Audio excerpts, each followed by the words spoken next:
आजकल लोग बहुत ज़्यादा बीमार रहते हैं। मैं सुबह सैर करता हूँ, प्रकृति को देखता हूँ और वहाँ पे आज मैं बैठा हुआ था कुर्सी के ऊपर। मैंने बहुत ध्यान से पौधों को देखा। मैंने देखा यार ये जीवन कैसे जीते हैं अपना। जब सूर्य उदय होने वाला होता है उससे 15 से 20 मिनट, आधा घंटा तकरीबन होगा, क्योंकि मैं सैर करता होता मैं समय नहीं देखता। हवा तेज़ चलती है। आज मैंने एक बात समझी कि ये हवा सूर्योदय से पहले ही क्यों आती है।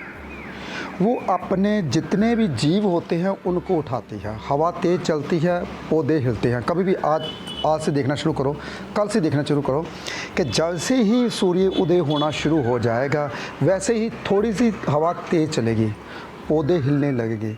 जो कि पौधे हिलने का मतलब ये है कि अपनी प्रकृति को भगवान जगाता है।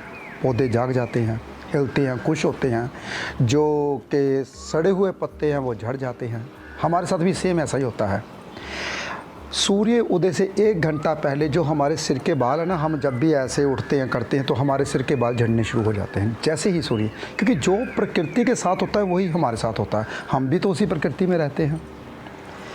तो मैं देख रहा था, आज मैं एक पौधे को देख रहा था। मैं कहा अगर इसी पौधे को मैं अंदर रख दूं, इसी पौधे को अगर मैं अंदर रख दूं और पानी देता रहूं, खुराक देता रहूं। उसकी खुराक क्या है? पानी है और मिट्टी भी है, क्योंकि मिट्टी खाते हैं वो। तो हमारे लिए मिट्टी नहीं बनी। हमारे लिए मिट्टी से जो गोभी, गाजर, खीरा या पेड़ पौधे जो पेड़ के ऊपर उगते हैं वो हमारे लिए, जो पेड़ के ऊपर उगते हैं। और जो फल फ्रूट जो ज़मीन के अंदर होते हैं, फल जाते ऊपर का छिलका उतार के हम वो भी खा लेते हैं, लेकिन सीधी डायरेक्ट मिट्टी नहीं खा सकते। आज मैं बहुत ध्यान से सोच रहा था, मैंने कहा क्यों ना आपके साथ बात शेयर की जाए। वो पौधा मिट्टी से अपनी खुराक पूरी करता है। पानी की ज़रूरत होती है, पानी भी देता हूँ। मैं ऐसे ही उसको अंदर रख लूँ, क्या होगा? सड़ने लगेगा। क्यों? क्योंकि उसको ऑक्सीजन मैं दूंगा ही नहीं। क्योंकि कमरे के भीतर जितनी भी ऑक्सीजन होती है वो तो इतने हमारे लिए सफिशेंट नहीं होती, तो पौधे के लिए क्या सफिशेंट होगी? क्योंकि पौधों को ऑक्सीजन बहुत ज़्यादा चाहिए। वो सड़ जाएंगे, पत्ते झड़ने लगेंगे उसके। उसी पौधे को आप बाहर रखो तो क्या होगा? वो पत्ते फूलने लगेंगे। हालांकि पानी भी अंदर देते थे, मिट्टी भी, खाद भी, लेकिन फिर भी सड़ने लगा। क्या कारण है? कभी सोचा आपने? चलो एक बात और मैं आपको समझाता हूँ। उसी पौधे को मैं थोड़ा सा रोशनी में रख दूँ, बारी के पास रख दूँ, खिड़की खोल लूँ ना, फिर भी वो आधा चलेगा आधा बंद रहेगा। यानी कि कहने का भाव ये है, अगर उसका जीवन 6 महीने का है, वो 3 महीने तक ही जीवित रहेगा। खुराक देता रहूँ, सब कुछ देता रहूँ, लेकिन वो पूरी ज़िंदगी नहीं जी पाएगा। अगर उसको मैं बाहर रखता हूँ, पूरी 6 महीने की बजाय 7 महीने ज़िंदगी पूरी जी के जाएगा, क्योंकि खाद में टाइम से देता रहूँगा, पानी में। वही आप हो। हमारा सारा जीवन इसी हवा के भीतर ही घूम रहा है, ऑक्सीजन, क्योंकि ऑक्सीजन में नमी होती है। तो नमी इंसान के अंदर भीतर चाहिए, क्योंकि इंसान के भीतर खून में पानी जो है 70% है। तो पानी बहुत ज़्यादा है हमारे भीतर, तो पानी की ज़रूरत पड़ती है। नहीं पानी पियोगे, पानी पीने से ज़रूरत नहीं पूरी होती। एक बात याद रखना आपने, जो पानी आप पीते हो वो नसों के द्वारा किडनी में जाता है, फिल्टर होता है, जो बच जाता है वो यूरिन के द्वारा बाहर निकल जाता है। जो हमारा क्या करता है सिस्टम, उसी पानी को ग्लूकोज बनाता है, फिर दिल के साथ पंप होता है, खून के साथ मिलता है। लेकिन जो हम हवा के द्वारा ऑक्सीजन लेते हैं वो पूरा का पूरा ही हमारा खून बनता है। वो हमारे हार्ट में जाता है, पंप होता है, सारा का सारा जो नसों में हमारे पानी की ज़रूरत है वो पूरी करता है, जो ऑक्सीजन हम नसों के द्वारा लेते हैं। लेकिन अगर आप कमरे में बंद रहोगे, खिड़कियां नहीं खोलोगे, धूप नहीं लोगे, फिर पौधे की तरह झड़ जाओगे। पौधे के पत्ते झड़ जाते हैं ना, सूख जाते हैं, आपके बाल झड़ जाएंगे। रौनक नहीं आएगी फेस के ऊपर। रौनक क्यों नहीं आती? क्योंकि हमने जो ज़रूरत थी ना, खाया, सब कुछ खाया। मैंने जी फ्रूट खा रहा हूँ, फल खा रहा हूँ और सब्जियां खा रहा हूँ ताज़ी उबाल कर, लेकिन ज़िंदगी में जो ताजगी चाहिए थी वो नहीं हो रही। तो वो ताजगी कहाँ से मिलेगी?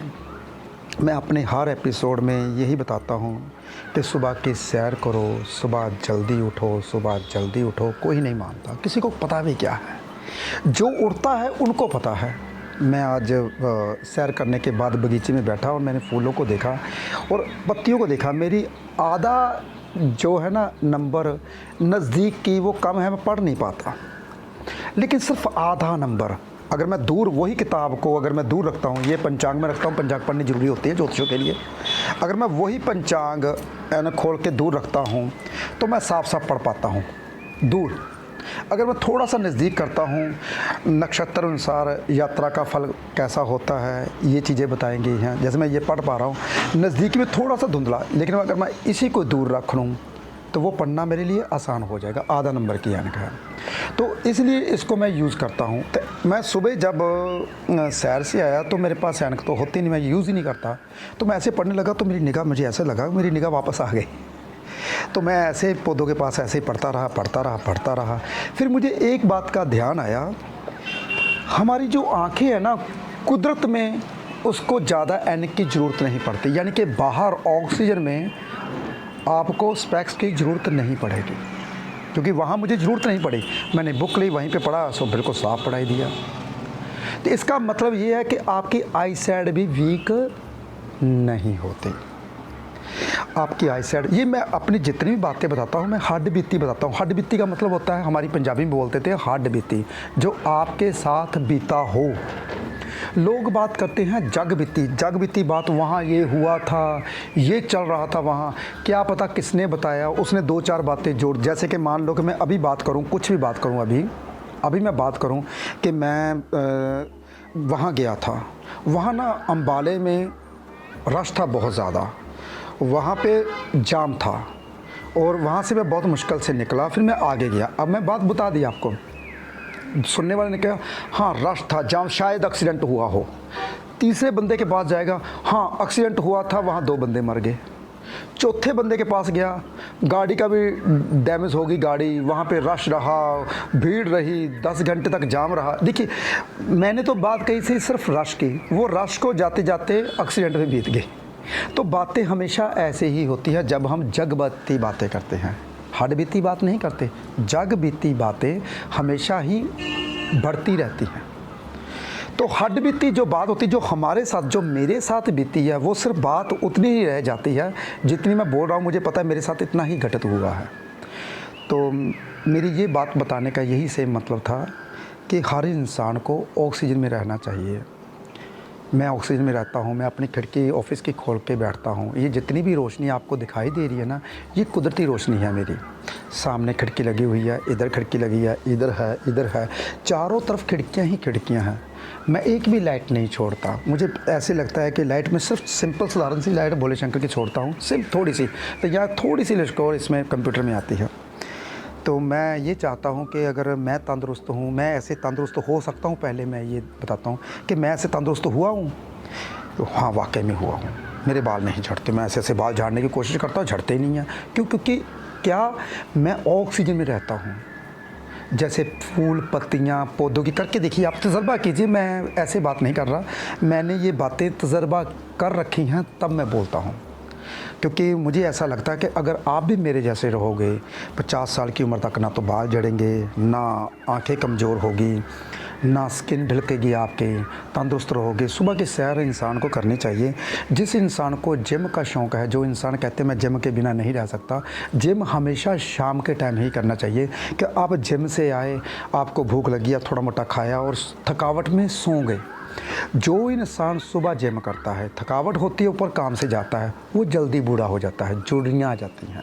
क्यों? क्योंकि थकावट में अगर आप काम करोगे तो और भी माइंड आपका थकावट, डिप्रेशन की प्रॉब्लम आ जाएगी। अगर आप सुबह सुबह उठ के भागोगे, जो भागते हैं, रेस करते हैं और बाद में आके 1 घंटा सोते नहीं हैं, तो मैं दिन में सोने के लिए मना करता हूँ। मैं कहता कभी नहीं सोना चाहिए।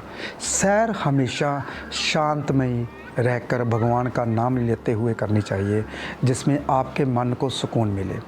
और शाम के समय ही जिम करना चाहिए। अगर आप ऐसे करते हो, मैं दावे के साथ कहता हूँ आप 100 साल से पहले नहीं मरोगे।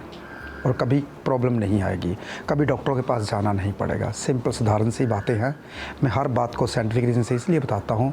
हाँ, बाकी ये बात है कि हम अष्टम घर से ये देखते हैं कि बंदे की आयु कितनी है, कितनी वो भोग के आ रहा है, कितने उसके सांस लिखे हुए हैं, इस यहाँ धरती पे आप कितने सांस लेकर आए हो, ये हम अष्टम घर से देखते हैं। लेकिन चलो मान लीजिए आपकी आयु 80 साल लिखी है, 80 साल तो कम से कम तंदुरुस्ती में जाइए। जो भगवान ने पूरा शरीर आपको दिया है, आप किडनी निकाल के भगवान के पास जा रहे हो, बाजू तोड़ के भगवान के पास जा रहे हो, टांग टूट के कटी हुई भगवान के पास जा रहे हो, तो भगवान क्या कहता है, मैंने तो पूरा शरीर दिया था। तो आपने अपने कर्मों से ये चीज़ खराब कर दी, दोबारा फिर जन्म लेना नरक में, तो फिर दोबारा जन्म होता है, फिर दोबारा जन्म होता है। इसी तरीके से 84 का चक्कर हम पूरा करते हैं। जो भगवान आपका शरीर देता है, जैसे तंदुरुस्त देता है वैसे रखना चाहिए। दुनिया में सबसे कठिन काम है अपने शरीर को तंदुरुस्त रखना, लेकिन कोई रख नहीं पाता, कोई नहीं रखता। अगर मैं अपनी बात करूं, 35 साल से पहले मेरे को भी नहीं पता था, लेकिन जैसे मैंने पहले एस्ट्रोलॉजी की, फिर मेडिकल एस्ट्रोलॉजी की, फिर धीरे धीरे कुदरत में आया, कुदरत से प्यार किया, फिर पता चला ये पैसा कुछ भी नहीं है, पैसों से कुछ नहीं कर सकते आप। पैसा सिर्फ आपका जीवन के साधना है, आसानी से जो जी सकते हैं, आसानी से मैं ये चीज़ ले सकता हूँ, बस यही पूरी करता है। पैसा कभी भी आपको तंदुरुस्ती नहीं दे सकता, ये मुझे बाद में समझ आया।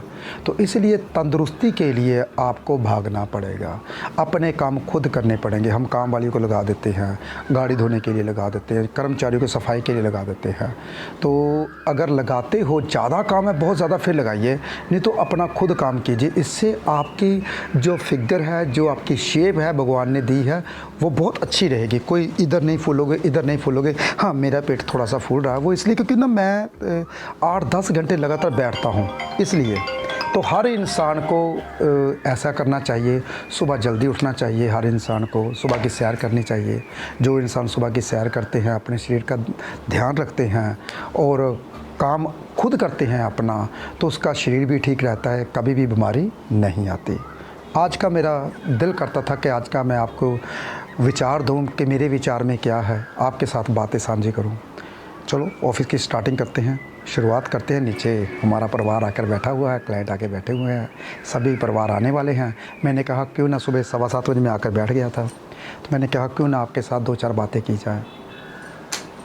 नमस्कार।